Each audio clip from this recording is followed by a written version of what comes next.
PS 106 garden east में pedestrian bridge का बाज़ाब्ता इफ्तिताह किया गया। इब्तिदाई तकरीब में डिस्ट्रिक्ट सदर इकबाल सांड और रहनुमा Peoples Party member Sindh council Shahzad Natha ने रिबन कटिंग की।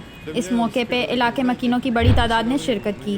Member Sindh council Pakistan Peoples Party Shahzad Natha ने पेडिस्ट्रियन ब्रिज की इफ्तिताही तकरीब के मौके पे मीडिया से बातचीत करते हुए कहा कि ये एक देरीना मसला था। ये गार्डन ईस्ट और वेस्ट का जंक्शन है, निश्ता रोड कहलाता है।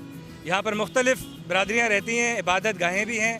लोगों को रोड क्रॉस करने में बहुत तकलीफ़ थी। आप देख सकते हैं कि यहाँ से गुज़रना इम्पॉसिबल है। तो हमने ये एक देरीना मसला हल किया है और इसमें मैं शुक्रगुज़ार हूँ हमारे डिवीज़न के सदर सईद गनी साहब, हमारे वज़ीर बल्दियात नासिर हुसैन शाह साहब, हमारी डिस्ट्रिक्ट की तंजीम, हमारे PS के अहदेदारान का मैं मशकूर हूँ। हम सब ने मिल के जॉइंट एफर्ट किया। पीपल्स पार्टी की जानिब से इलाका मकीनों के लिए एक छोटा सा तोहफ़ा पेश किया गया है। कशिश ज़हरा, MBB न्यूज़, कराची।